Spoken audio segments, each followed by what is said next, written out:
The studio lights were glaring, the iconic NBC Nightly news theme played, and Lester Holt adjusted his tie, preparing for what he knew would be one of the most controversial interviews of the year. Across from him sat Meghan Markle, Duchess of Sussex, her posture composed yet eyes burning with restrained defiance. The anticipation had been building for days.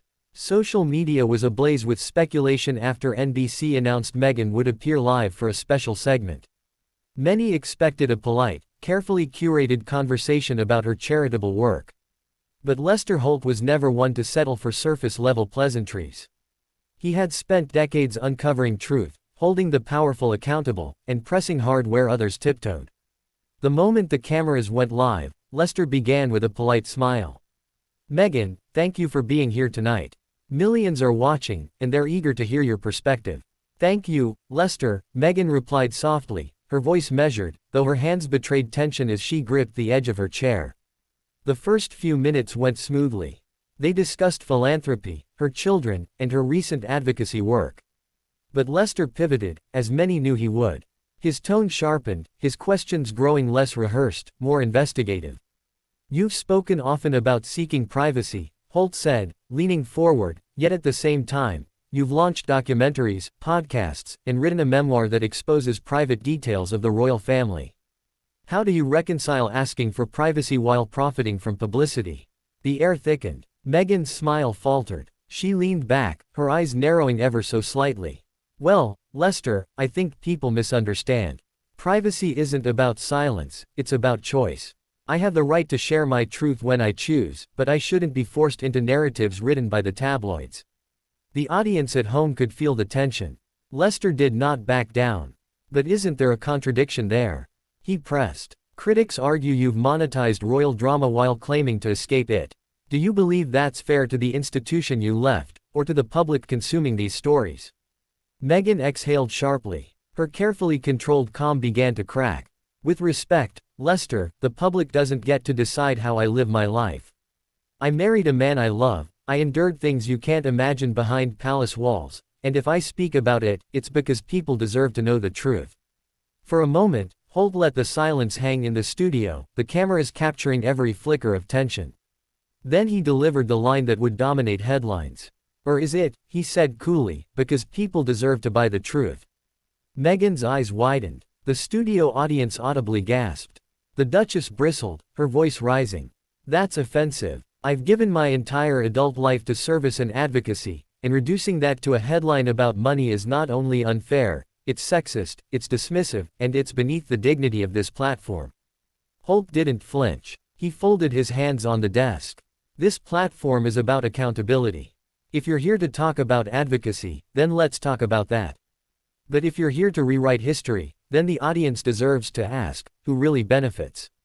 The tension was unbearable. Meghan shifted in her seat, visibly struggling to maintain composure. Her PR team, off camera, exchanged frantic glances. The live broadcast had turned into an intellectual duel, one neither side intended to lose. Meghan's breathing quickened as she leaned toward Holt, her eyes flashing under the unforgiving lights. "You know, Lester," she said, her voice lower now but edged with frustration, "it's easy to sit in that chair, detached, and pass judgment. You don't know what it's like to be silenced in an institution that thrives on secrecy and image. You don't know what it's like to wake up and see lies about yourself splashed across newspapers worldwide." Holt let her finish, then calmly replied, "You're right. I don't know what it's like to be inside Buckingham Palace. But I do know what it's like to be in journalism for decades. And I've learned something: when someone chooses the spotlight isn't always flattering. You can't demand control of the narrative and call it freedom." The tension tightened further. Meghan crossed her arms, visibly defensive. "I didn't choose this spotlight, Lester. I chose love. Everything else was forced onto me. The British tabloids, the harassment, the false stories, I had no choice but to speak out. Staying silent would have destroyed me." Holt's expression hardened. "Then why, Meghan, when given the chance to quietly build a new life in California, did you sign deals with Netflix, Spotify, and write a memoir that reopened every wound? Was that survival, or strategy?"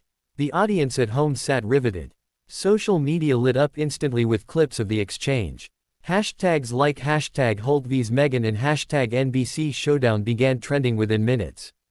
Meghan's voice rose again, her polished media training unraveling under Holt's relentless questioning.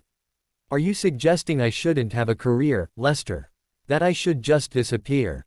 Isn't that exactly what misogynists want, that women should be seen, not heard?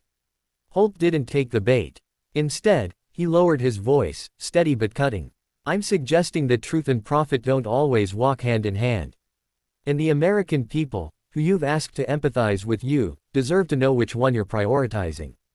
The Duchess shifted uncomfortably. She opened her mouth, then closed it, clearly struggling to respond without further fueling Holt's point. For the first time, she looked cornered. The studio audience, usually quiet during these segments, began murmuring.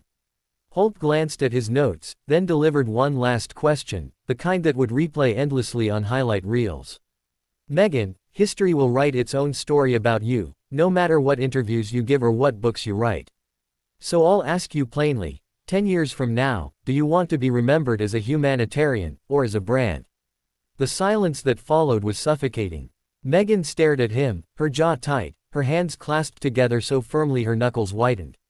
Finally, she said, I want to be remembered as a woman who survived, and who told her truth, no matter the cost. The cameras cut to Holt, who nodded but didn't smile. Then history will judge, he said simply.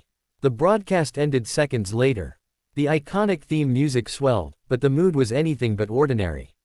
Millions of viewers sat frozen in their living rooms, processing what they had just seen. Within minutes, Twitter exploded. Some praised Holt for his courage, calling it the interview of the decade. Others accused him of ambushing Meghan, claiming it was unfair and aggressive. Clips spread across Instagram, TikTok, and YouTube. Headlines the next morning screamed, Lester Holt grills Meghan Markle live on NBC, viewers stunned. Duchess vs. Anchor, the clash that shook primetime TV. Meghan walks into firestorm, Holt doesn't back down. For Meghan, the fallout was immediate. Supporters rallied, posting messages of solidarity. Stay strong, Meghan, you told your truth. But critics seized on Holt's words, branding her not as a survivor, but as a savvy manipulator of public sympathy. NBC insiders whispered that Holt had delivered one of the boldest interviews of his career. In newsrooms across the country, journalists debated whether he had been too harsh, or whether he had finally said what so many were afraid to ask. As for Meghan, sources close to her revealed she left the studio furious, refusing to speak to aides on the car ride home. Prince Harry, reportedly watching from California, was said to be outraged by Holt's line of questioning. Yet even he knew, the interview would define how millions saw them moving forward. For Lester Holt, it was just another night of doing his job, asking the questions others were too timid to voice. But for Meghan Markle, it was a moment she would never escape. A televised clash that etched itself into media history.